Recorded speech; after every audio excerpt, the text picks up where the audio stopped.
Hi guys. Okay, so I know, like, super weird in the car vlog, but now I'm going to talk about Ready Player 2 by Ernest Cline. Oh my god, dare I say it. I think this was almost better than the first one. I really don't understand the hate that this book gets. I really don't. I see nothing but like bad reviews of this, and I just think you don't get it. Like, you just don't get it. So this is how the book looks. The spine and then the back. And then I already showed you, but for the other one, but this is how the font looks. So you can tell the size. You guys, I heard that this movie just got the green light or something like that. So I'm really excited for this to become a movie. I just don't have any expectations for it because they're probably not going to make it at all like the book, because the first book was nothing like the movie. I mean, the movie was nothing like the first book. But the reason why I liked this one a lot, spoilers ahead, obviously. The reason why I liked this one a lot was because the stakes were so high. And first of all, I love being in this world. It just feels so realistic after having watched the movie. I originally saw the movie when I first came out in theaters, the Ready Player One, but I rewatched it after reading the book Ready Player One the other week, and it's just like fresh in my memory. But that's what I'm saying. Like, I love the world. The world is really cool. And it's just like, I love things with high stakes. Like, I don't know why, but it's just so like, because it has so much angst. Like, the reader, it gives the reader so much angst throughout the journey of reading the book. And so it keeps like your toes curled and it keeps you on your tippy toes the whole journey. This is why I love the show The Magicians, because I feel like the villains, like the enemies, are so powerful. And so I always bring everything back to The Magicians because it's just like a perfect example as to like fictional universes that have high stakes, and you can just fully embrace yourself in it and immerse yourself in it because the stakes are so high. And I don't know, it just makes you care about the main characters more. You know what I'm saying? Okay, so anyways, this is about Wade Watts, and well, also known as Parzival, his Oasis character, and Artemis, and H, and Shoto. I forgot to tell you, so this is about them already being like the billionaires, millionaires after winning Halliday's Golden Egg contest. I forgot to tell you in the last video that they completely took it off the movie in the first one, that the IOI or the Sixers or Nolan Sorrento, whatever you want to call them, he had like a hit out for Daito, which was Shoto's little brother, but they're not related at all. Literally went inside his apartment and threw him off the balcony, and they had like a video recording of it. And then like when Wade got into the IOI system, when he was in basically jail, he leaked that footage, and then that's how Nolan Sorrento got in prison. And so now Nolan Sorrento is in prison, and of course somehow finds a way to get out and break free through the help of, you would never guess. So let me go through this. So Wade is now all powerful because Anorak, which was Halliday's Oasis character, Anorak had these robes called the robes of Anorak, and whoever is equipped with them literally is unstoppable. And whoever is equipped with them literally is the only person that can go into the study, which is one of the areas that is only accessible to literally the person that wears the robes of Anorak. Like, no magic, no technology, no magic, no nothing. Nothing, no one can get in there unless it's Anorak. Well, not even Anorak himself can get on it unless he's wearing the robes of Anorak, you'll see. So I really love this one. I'm just going to keep bragging about it. And so it kind of gets boring because for Wade, because he's like all powerful and like he can do whatever. He can teleport anywhere in the Oasis. He can literally hack into people. Well, not even hack, but he can snoop into people's live feeds of their Oasis. He knows their real accounts. He can tap into anyone's character. He knows their real name. He can see their live footage of what they actually look like in the real world through the Oasis headset. It's just like, that's not even the beginning of it. But basically, he finds in the egg, he notices that there's like a code. And of course, it's always a nod to like an 80s or 90s reference to something, because Halliday was obsessed. And so he finds that it's like a locker inside the GSS headquarters about this ONI headset. It basically, long story short, it basically connects your brain into the Oasis. It's so advanced, it's crazy. Halliday had been working on it for like 20, maybe like 30 or 40 years actually. And so it come to find out towards the end that it basically downloads your consciousness, like a copy of your consciousness, into a huge file into the ONI headset, which goes into the Oasis. So this is kind of what the whole thing is about. So there's like turns out that there's like another competition that they have to find 7 shards of a crystal, and it's very like the Dark Crystal vibes meets like, I don't know, all kinds of games and movies and shows that are like that with the crystals. But he has to find these 7 shards, and what it's gonna do is it's gonna make the siren whole again, which is a nod to Kira. Kira is a huge role in this. So Halliday had a best friend named Og Morrow, and Halliday really loved her a lot, but Og was the one that ended up being with her, and Og's character in here is called what's it called? Og the Great and Powerful Wizard or something like that. And then whatchamacallit, and then Halliday's is just Anorak, right? Okay, so the whole purpose was to find Kira's character, right? We didn't know what was going to happen, what was the competition, what was the prize or whatever. They thought it was going to be like a huge prize. We didn't know. So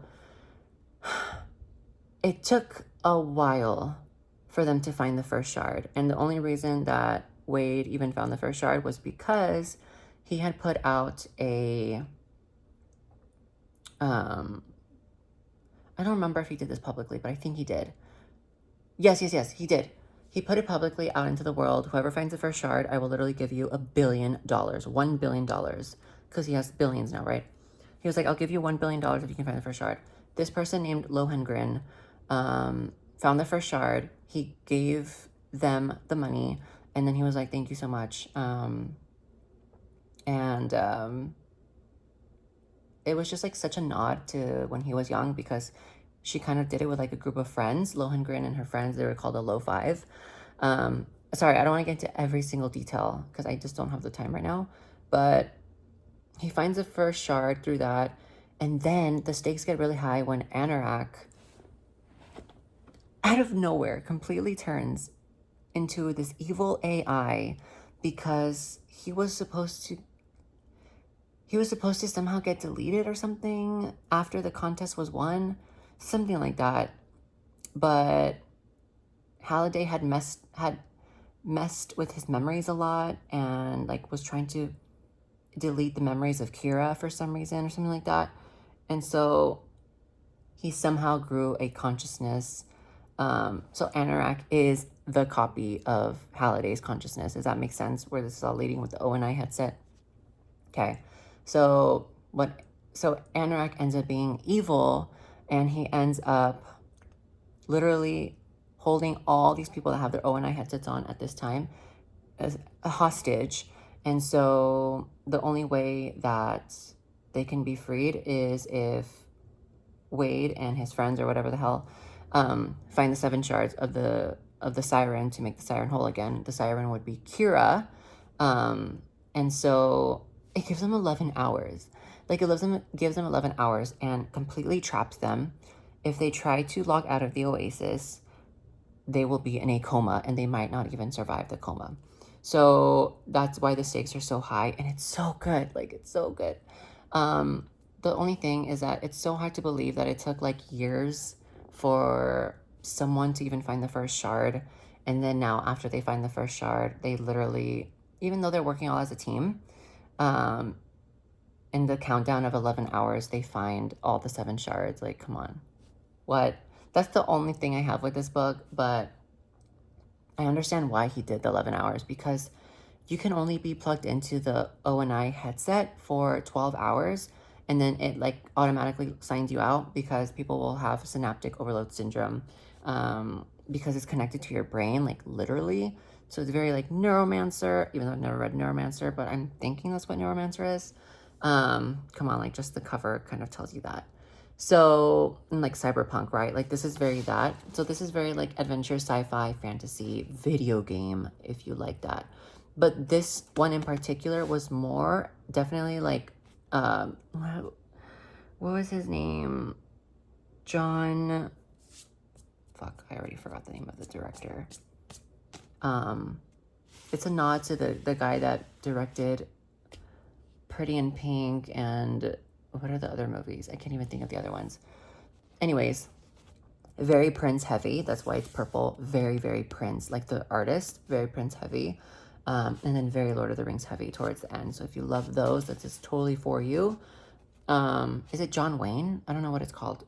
I think that's his name. I don't know. But anyways, so they find the 7 crystals. They form the siren. They make the siren whole again. And then basically what it is Leucosia. So Leucosia is Kira's avatar. But the gift that she gives them is so crazy. The gift that she gives them is the ability to resurrect people that have died in the Oasis, like in real life. Does that make sense? And so if they had a copy, if they had used the ONI headset at least once, it had already copied a copy of their consciousness. So that is how Kira exists in the Oasis, because as an AI, like Anorak, because Halliday, without her permission, literally did a copy of her consciousness without her knowing. He like told her like, hey, try this ONI headset on. It's like a super, super, super prototype, but it was actually more advanced than he told Kira. Oh my God. He literally made a copy of her consciousness without telling her and letting her know. And so he did it as a way for Anorak to have a chance at being with Kira. But the whole thing is that Kira's consciousness was downloaded at a time when she was in love with Ogden Morrow. So there was no way that she was going to fall in love, even as an AI, with James Halliday, because she loved Ogden Morrow at the time that her consciousness was downloaded. He really thought he ate and he didn't. Oh my God, he really thought he ate and he didn't. Like, he literally could not. He is so, like, evil and vicious. Oh my God, I gotta go. But so that was the whole thing. Like, he was trying to resurrect Kira's AI consciousness, but the only person that could do it was Wade, because Anorak couldn't do it. I think it's because he wasn't real. Technically, he's an NPC, so he couldn't do it. Someone real had to technically do it, and then Wade was the only one that could really do it, because he was the only one that could grab the crystal, him or Ogden, because it was either the heir to the competition or his best friend for some reason.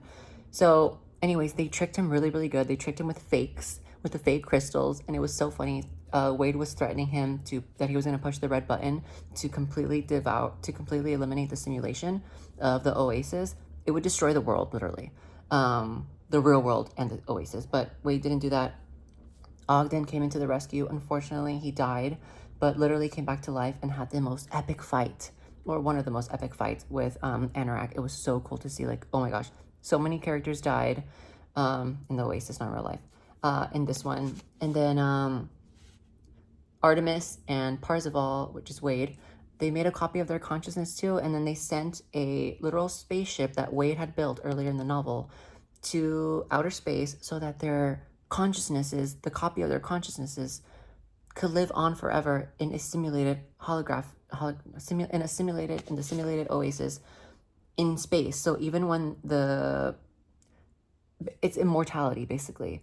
And the characters in the game control real life robots that do like things in the physical ship to keep the ship maintained from the video game. Oh my god, it's so cool. I love it. It's so trippy.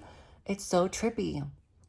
But now Wade in the spaceship talks to Wade in the real world here and there, and they like update each other, and it's like talking to an alternate parallel universe version of yourself. It's so cool.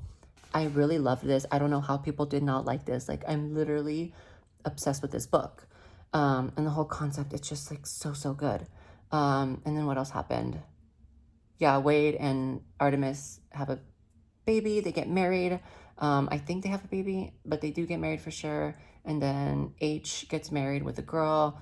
Love that. And then everyone's just happy. There was one thing I was going to mention. I forgot what else. He gets his robes back. The way that Anorak got the robes back in the first place was because he had tricked Wade. So he tricked Wade into thinking he was someone else and like hugged him and then like completely switched, put like a spell on it. It was like so evil. Oh my god. What else? So Kira, yeah, so a copy of Kira, I think, went to the simulation, to the spaceship as well. So that when Earth dies or whatever, like they have a copy of all these people immortalized basically on the spaceship. It's so cool. I can't recommend this book enough. Like, it's so good. Ready Player 2 by Ernest Cline. I can't wait for the movie to come out. I don't know if it's going to do the book any justice, but I don't know what's wrong with you guys that gave this book a review. Like, it was so good. To me, it was so good, and never was it boring at all. Dare I say it, this was better than the first one, like literally.